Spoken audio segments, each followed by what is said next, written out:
Welcome back, misfits and magicians, shadow seekers and shadow workers. It's your host, the Irreverent Reverend.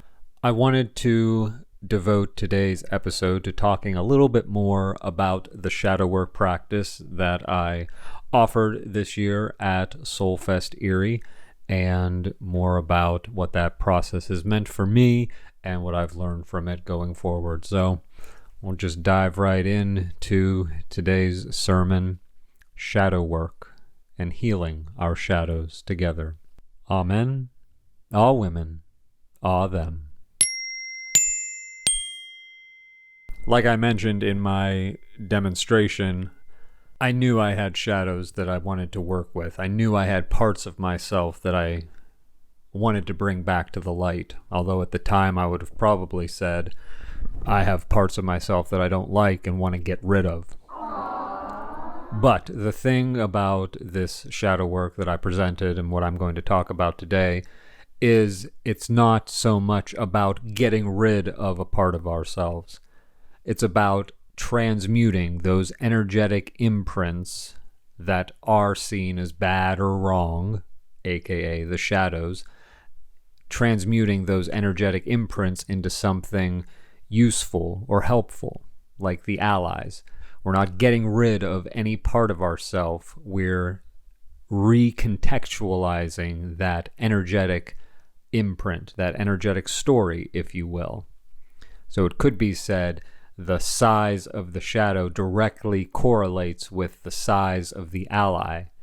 Said another way, the energetic imprint of the shadow is directly related to the energetic imprint of the ally. We'll use anger as an example.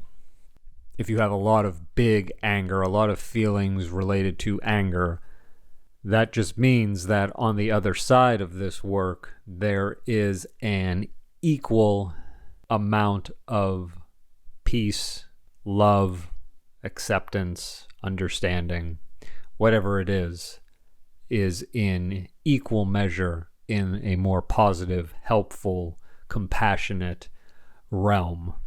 I mentioned this shadow work was developed by a woman named Machig Labdrön in 11th century Tibet, and I learned about it from the book Feeding Your Demons by Lama Tsultrim Allione, which was recommended to me by my friend and a woman whom I call my spiritual Sherpa, Helen Stickney. She's a death doula. She's doing amazing things. I'll link her information in the description.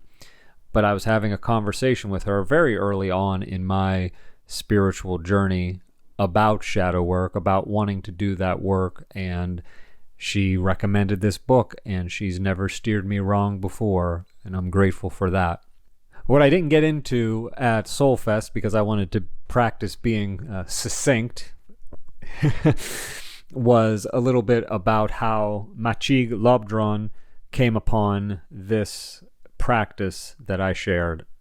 And while I was trying to be succinct and get everything in at Sol Fest, this is my podcast, and I can ramble for as long as I want, and you can skip, you can listen, you can go get a snack, you can do whatever your little heart desires.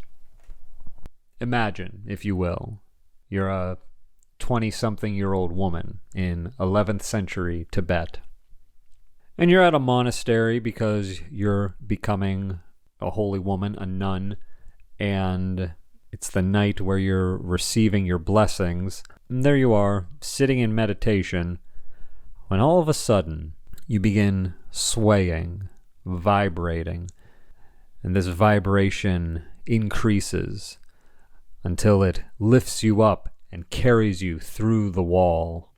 This is the story of Machig Labdrön, and sure, we can think about it as being allegorical, and also my ideas about it and about things happening so many years ago is that there was a lot less interference in the 11th century, and even before that.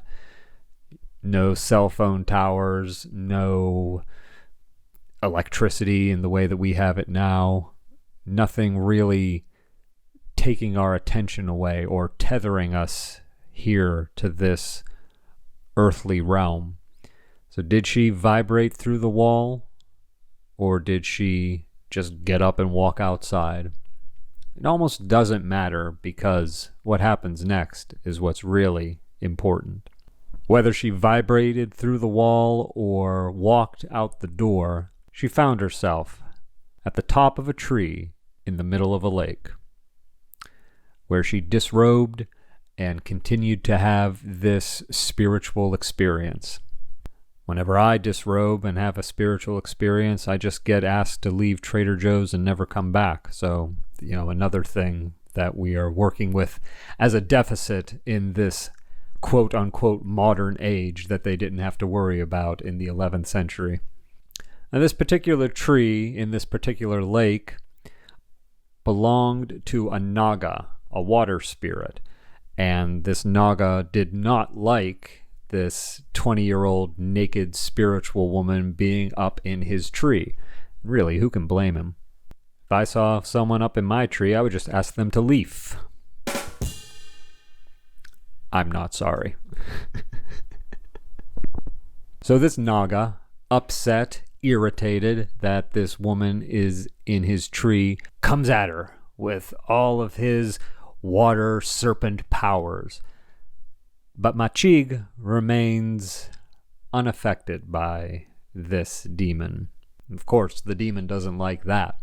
So what he does is gather up all his Naga friends, and they all come at her. A dozen different Naga coming at Machig from all different directions. And still, she remains unmoved. And instead of being fearful or getting down from the tree, she says, "Here, take my body, eat my body."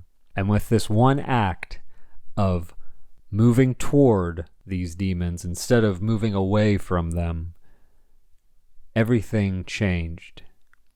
These demons, understanding the humility in this offering, pledged themselves to Machig. They say that they will do whatever it is that she needs.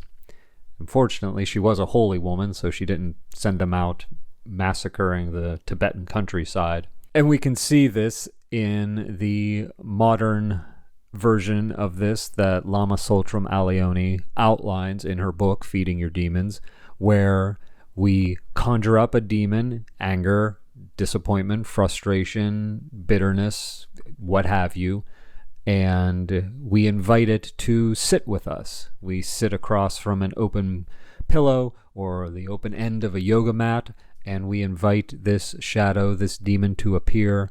We ask it some questions. We converse with it. We don't come at it with this intention to fix or get rid of. We come at it with compassion, with an intention to understand. We ask the demon these questions, and when we get those answers, we understand how to work with them. We understand what the demon needs in order to feel safe, seen, heard, appreciated, acknowledged, understood, what have you.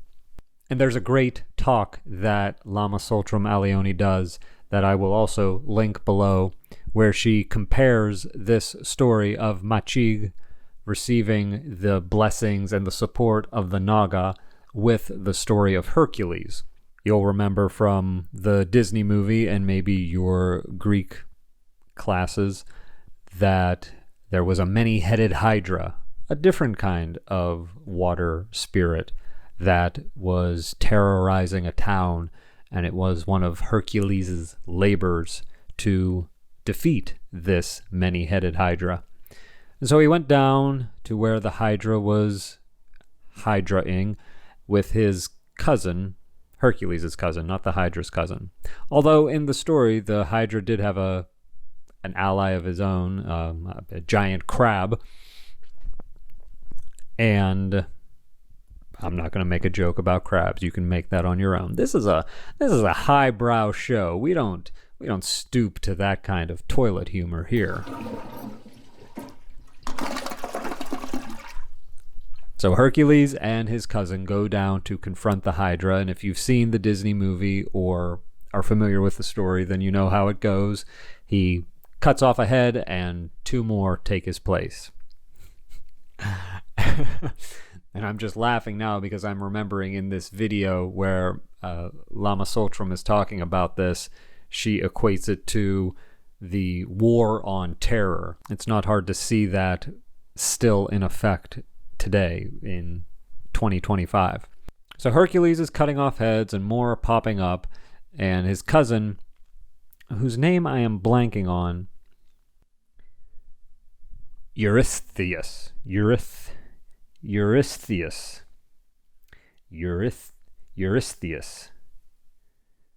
We'll call him Yuri. So Hercules and Yuri are trying to overcome this Hydra, but all of these heads keep popping up. So Yuri gets a bright idea to light a branch on fire, so he's able to cauterize the stumps of the neck where Hercules is cutting off. And so they're going pretty good for a while until the Hydra's crab friend comes and pulls Hercules into the middle of this bottomless lake. And because he's Hercules, he eventually defeats the crab, makes his way back to the mainland, and drops a giant boulder on top of the Hydra, winning the day. Or does he? Because in much the same way we cover up our emotions, thinking that we've bested them, but really just prolonging the inevitable eruption. If there's any kind of earthquake, or if there's any kind of upset in Hercules' life, then that boulder's going to roll right off, and the Hydra will still be there, and he'll be angry. So Lama Soltram compares and contrasts these two as very much an Eastern and Western dichotomy of dealing with things. We here in the West are no strangers, especially in a predominantly patriarchal culture and society, of burying your feelings, don't let your emotions get the better of you, all of that kind of indoctrination. Whereas this Tibetan practice, introduced by a woman, encourages moving toward those emotions, allowing those emotions to have space, to be seen, to be felt, to be understood. Not only does this practice allow that demon to be transformed, but it in turn transforms us. Like I said at Sol Fest, shadow work isn't about becoming someone new. It's about remembering who you've always been, beneath the anger, beneath the emotions, beneath the stories. And I just wanted to share that with my listeners here, and if anyone's tuning in from Sol Fest, hello. Now you get a little bit more of the backstory behind the kind of shadow work that I do. And I'll never forget the first time I tried shadow work. It was New Year's Eve 2020, well into the pandemic, and I was staying with friends in the Hill District neighborhood of Pittsburgh, and they had gone out to be with their families, and I was alone, and I thought, what a better time than to try this. And I remember I wasn't as believe it or not, I wasn't as regimented back then as I am now with my practices. And I mentioned about how in this practice specifically, you leave an open space across from you so you can visualize and personify both the shadow, the demon, and the ally. And I have a whole setup that I do now. Although I am grateful, I've been doing this so long that I can just kind of lay in bed and do it internally without moving around. And while that's fine and works in a pinch, there's still something very somatic about getting up and moving and sitting in the shadow's shoes, so to speak, and allowing yourself to feel what that emotion feels like. But anyway, there I was, December 31st, 2020, sat on the couch of my friends while they were out ringing in the new year, working with my shadows for the first time. And of course, as there is in most of the things that I do, There was a lot of ugly crying. There was a lot of snot. And there was probably a lot of belching. And from then I was hooked.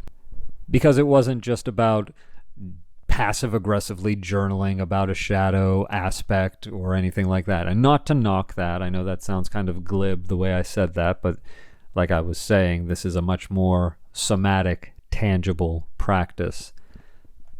In her book, Lama Soltrum recommends meeting at least 100 of your shadows.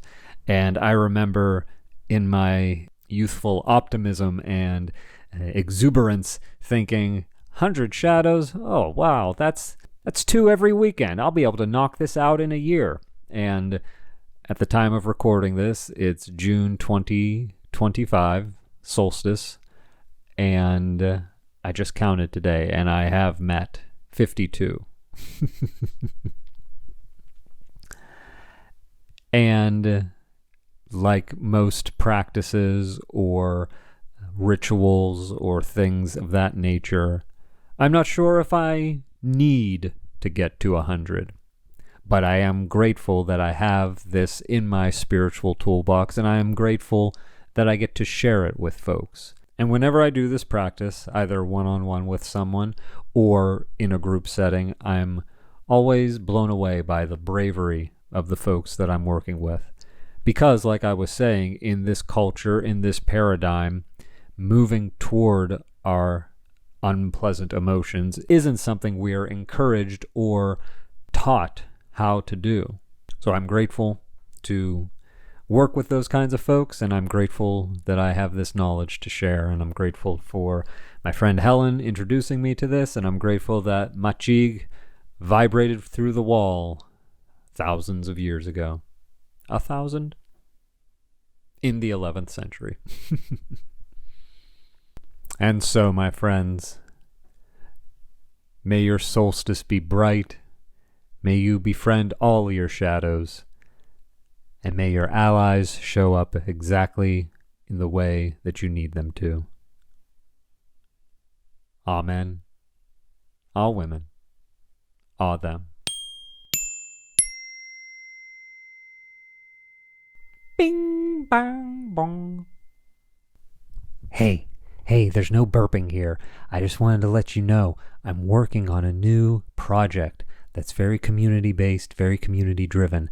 And if you're interested in that, I'll be talking more about that soon. But if you want to get in on the ground floor of this, shoot me an email, follow me on Instagram, send me a DM. It's happening. Okay, bye.